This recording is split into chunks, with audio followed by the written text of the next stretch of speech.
How's it going, everybody? My name is Infamous Isaac, and I'm here with a video on Better Call Saul Season 4. And this is the last season before Season 5 on Netflix, and then, after that, it's going to AMC type stuff.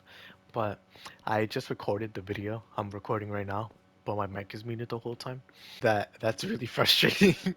But, whatever, we're just gonna keep pushing, right? So, the rating that I would give this show for people who want to hear it before I go into the spoiler territory, it's a 7, or not show this season. It's a 7.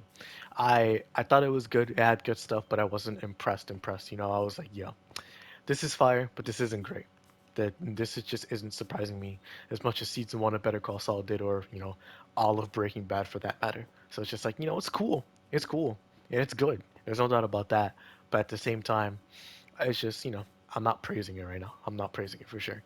There's no like, oh my goodness, what is happening type moment right now. There is stuff I do want to talk about, so without further ado, let me get into it, right? This season, right, picks up right after Chuck's death, and you know that affected Jimmy in multiple ways, right? Because on one hand, you have the conversation that they had beforehand, where Chuck basically just admitted, "Yo, you meant nothing to me, like, or at least not much," even though it definitely didn't seem like that because they cared. At the end of the day, they both cared for each other. And Chuck is one of the few people, if not the only person who understood Jimmy the most. So you would think that he would care for him because of that, but nah.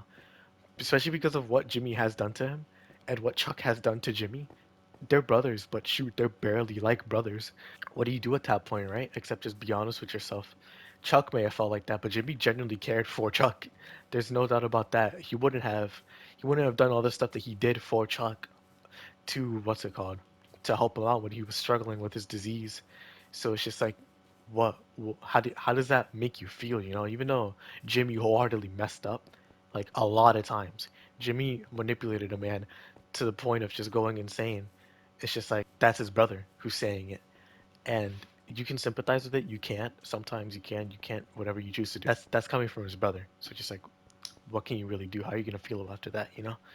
But with all that affects Jimmy, because Chuck's will is still lingering around here, right? Not like the physical will, but his memory basically. So it's still affecting him. Like it's affecting Kim, Howard, it's affecting Ham and McGill.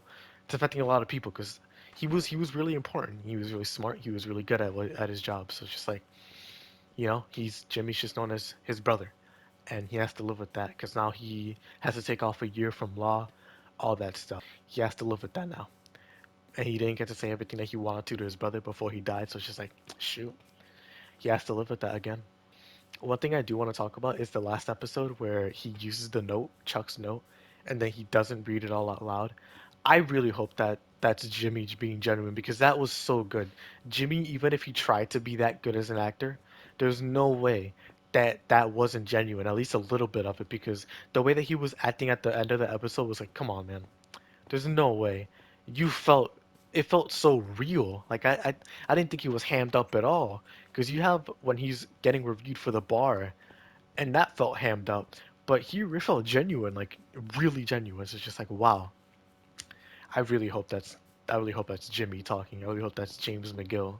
All that going on is just like this season has its boring parts, mainly with Jimmy.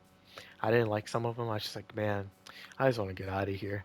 Like some of the parts with Jimmy and Kim just chilling. It's like I like it when they're home together because that's really cute. But at the same time, when it's all the lawyer stuff, just like, man, I don't care. Unless if it's about Jimmy getting reinstated or the cell phone shop or anything like that or selling cell phones. I didn't really care too much, but that doesn't mean that he didn't have good parts. Like again with the argument with Kim, with the bar association review, and the second time that it happens, with all that stuff going on, it's just like, oh, and him hearing about the lady who passed away, who was in the commercial that he shot for I forgot the name of it, but for the place that he used to work at, Davis and Maine. There you go, Davis and Maine. Jimmy has his moments in this season, some good, some really, really bad in terms of like as a person, as morality's sake. He's not a good person. Sometimes he's really not. He just messes with people and just goes about things in the morally or the morally wrong way, bro. It's crazy. But going on to Mike. Mike has a really good, like, he carries this season, honestly. To me, he really carries it. I enjoyed Mike's side so much because of the German contract workers that he got for the lab that he's gonna use, or for the lab that Gus is gonna use, excuse me. That's really fire. Him working with Gus more, period. It's like, yeah, that's fire. But also, just seeing him basically involve himself with Stacy and her recovery group. I forgot the rehabilitation, whatever. I forgot the name of it, but that was fire as well. Just seeing more from Mike, like seeing more from Mike in the crime side, the fact that he wasn't always involved in this. He wasn't just always a worker, an employee for Gustavo Fring.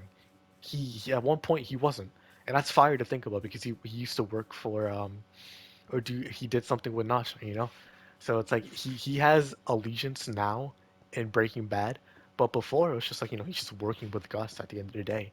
He doesn't want problems for himself or his family, and he's getting paid well, so it's like, whatever. Seeing Mike and all that in the season is fire. He's really put he's really showing up, pulling his weight, carrying the season, just having good story beats. Like, especially the last episode, that was hard to watch, honestly.